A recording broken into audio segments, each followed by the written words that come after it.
Welcome back, everybody. My name is Tim. This is another Real Ideal Gear review, and today we're looking at the San Martin SN036. This, I think, might be the best watch on AliExpress, and that includes one of my earlier reviews, which is a Steel Dive Willard model that has the yellow dial and awesome lume and a great bezel and you know, pretty good bracelet. I think that was kind of the downside. The bracelet was a little bit cheaper, but for less than $100, how do you complain about that? But this San Martin, I think, is going to take the cake. So let's go through the 5 things we typically go through: size, fitment, finish, accuracy, and then legibility and lume with some recommendations at the end. So size, this is your typical standard kind of dive watch size, and at the same time, it is a 300 meter water resistance rated dive watch. The dive watches I've had that have been 300 meters or higher have been really thick watch cases. This one actually maintains it under 14 millimeters. And so for that reason alone, I think they've found some way of making sure to keep everything compact and also maintain a 300 meter water resistance rating. So the overall height off the wrist of this watch, I think, is fabulous. It's great. The overall diameter is 42.5 millimeters across. So kind of your typical dive watch size. If you have small wrists, this might be a little bit chunky for you. This might be a little bit too big for you. For those of you with extra large wrists, this might be on the small side for you. You know, as far as dive watches go, this is kind of on the average to maybe below average for people with extra large wrists. Okay, for me, just above average wrist, this is perfect. It fits great across the wrist. Overall weight of this watch, typical dive weight or typical dive watch weight: stainless steel case, stainless steel bracelet and clasp. So you're going to have that typical weight on there. It's not a lightweight watch by any means. It's not titanium. It's certainly not a leather strap. But with all the steel that's on this watch, it's typical. Okay. So what about fitment? Now this is where I think fitment is incredible. This clasp is an adjust-on-the-fly clasp, and it has the double pushers to open and close, milled scissor links in here. So you've got all the necessary tough components in here, and the adjustable part of this clasp is on the inside where it says push. It just ratchets back and forth. Very easy to adjust and find that perfect fit. Even when you've got, you're outside and you're working, it's hot out, you adjust it a certain way, you come back inside, sit down, relax, it gets cool, your wrist shrinks a little bit, and you adjust it again. I will say this, and this is just a preference, not against this watch at all. I prefer those adjustment pushers to be on the outside, because then I can do this without taking the watch off. I can adjust back and forth. Typically, you can close the diver extension clasp style without pushing any buttons, but I just prefer that just because I don't have to take the watch off. I can press that button and just pull out one link or one ratcheting space and give my wrist a little bit more space. So that's just a preference thing. But this adjust on the fly, I have got a perfect fit on this. I like this a lot, and I think this watch is going to be a perfect fit for a long time. Very durable. Now let's talk about finish. So the finish of this watch, outstanding across the board. Some highlights on this: high polished bevels on the inside of the center links. So when you fold these links back, you'll see a high polished finish that flashes just a little bit between the center links, not on top, but in between.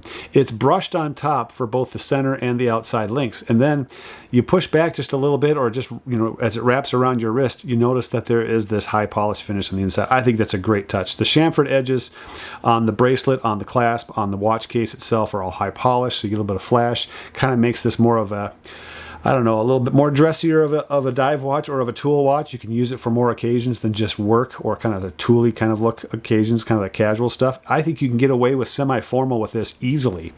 All right. But the finish is great. The case finishing, you've got brushing on the sides, you've got the helium escape valve at the 9 o'clock position, the crown at the 3 o'clock position with some crown guards. The crown itself is grippy, perfect amount of grip. The bezel is grippy, perfect amount of grip. And the clicking on here is fantastic. You just can't go wrong with that. I mean, it's just enough resistance to keep it in place. It doesn't move around easily at all, and it's not so difficult that you have to kind of, you know, move this, play with this enough to where you kind of loosen it up a little bit and break it in. There's no break-in period on this watch. It functions perfectly. This timer bezel is awesome. The numbers are nice, big, and legible. The only thing that's loomed on this is the pip inside the triangle, which does give you a reference point, and to me, that's the minimum. If you're going to have a bezel, at least illuminate the pip or the 12 o'clock or the 60-minute marker on the bezel. So, and they do that, which is great. The dial. Oh, the dial is fantastic. You got to love this dial. Fume blue dial. It is a darker kind of it's got a little bit more black in the blue, so that it just has this kind of darker tone to it, and then it just changes to the edges to almost black on the edges, which is where the indices are. The indices are white. I'm going to talk about legibility right now because, dang it, this is perfect. As the Fume dial goes darker on the edges, you've got these white markers on the outside edge. Your 12, 3, 6, 9 are all different. They're different from the other hour markers, so you can coordinate. You can get the coordinates of your watch very easily. The 12 o'clock is different from the 3 o'clock, 6 o'clock, and 9 o'clock. So nightstand type, pick it up and take a look at what time it is.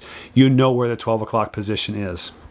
The handset, skeletonized. I love the handset. You've got kind of almost a pentagon shape for the hour, the end of the hour hand, and then you got the typical arrowhead at the end of the minute hand. But look at the second hand. The second hand has a little bit of red on the end with a lollipop on there. And I think these little touches, little splash of color here and there, are just what set this watch apart. Just skeletonized hands. They're not solid. They're skeletonized. Sets this watch apart. You've got polish around the hour markers. You've got polish on the edges of the handset. So a little bit of flash in there. And so the finish of this watch is outstanding. And the legibility of this watch is incredible. I think it's as good as you would find on a watch that has a black dial with white markers, which is, I think you can't get any better than that, okay, as far as legibility goes. And the orientation, the way that you orient this watch is super easy. Your eyes go right to where the hands are, that your eyes go right to where, the 12 is. You can index everything mentally very, very fast with this watch. So finish, outstanding. Let's talk about accuracy. A Seiko movement. You're not going to go wrong with a Seiko movement. This watch is right on par with all the Seiko movements that I've had in the past. I don't anticipate this one changing much. The only watch I've actually had to go back and regulate was a Chinese movement. So it was the ST1901 movement. I had to go back and just touch it up a little bit. It was getting a little too far outside of my tolerances, and I wear watches. I swap them out on a daily basis, sometimes more than once a day, depending on what I'm doing. So for me, accuracy is not, I'm not hyper accurate with my watches. But if they're within tolerances, I leave them alone until I need to service them. And then I might go back, and when I service them, I'll do an adjustment or a regulation on the time itself. So other than that, the accuracy of this watch is great. Now let's talk about lume. We've talked about legibility.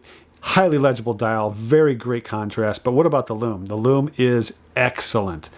Is it the best out there? No, it's not the best out there. But it holds its own. It lasts all night long. It's probably a little more dull than, say, the Wise Adamascus or the SWC Bunker. Those watches, in the morning, you can still read those clearly in the morning. This one is not quite as good, 4 or 5 o'clock in the morning. It's still legible. I have to put my glasses on just to make sure, but I can pretty much tell what the time is anyway. So as far as where does it fit, it fits on the upper quartile of all the watches that I have when it comes down to legibility, especially early in the morning. So lume is great, and especially when you've loomed it up and you go inside into a dark room, it has a lot of reflective light sharing capability to it. So I love that for that reason. So what about this watch? Recommendations, conclusions, in summary. Wow, this is the best San Martin watch that I have come across, okay? For less than $200, it is the choice. I cannot recommend this one enough for less than $200. Now, this is on sale for less than $200. Is it better than the Steel Dive Willard, which I have, which is less than $100? Yeah, it's better than that. Now, the Steel Dive Willard is less than $100, so you're going to be dealing with a little bit of quality issues when you get under $100. But this watch has it all. I don't think, and I compare this to my Wise Adamascus, which is a fantastic, micro brand watch. This is right next door to the Wise Adamascus. Okay, the lume's not quite as good, But everything else about this watch is right on par with the Wise Damascus. So I'm going to try different straps on here and see what that looks like, but I really like this setup. I think the bracelet on here has got so many things going for it. Am I going to use this as a work watch? Absolutely, I already have. Sapphire crystal, ceramic bezel. This thing's tough as nails. Brushed side case here. You know, the only part that's not brushed is that chamfered edge, which it's a small edge. It's not like the whole side is polished. So you're not going to see those scratches very much anyway. So yeah, I'm wearing this watch to work. I think it's great. I think this is a great casual watch, even a semi-formal watch. Keep things nice and polished up, keep it nice and clean, and this watch is a great semi-formal watch. So what's the score out of this watch? For this watch, 10 out of 10, no problem. Highly recommend. Go out and get this one. Take a look at it, the San Martin SN036. I can't emphasize that enough. This is a fantastic watch. This will not leave my collection. This and the Wise Damascus and a few other divers, they're staying put. So there you go. My name's Tim. This has been another Real Ideal Gear Review. Put your comments down below. What San Martins do you have or do you look forward to having? And we'll catch you guys next time.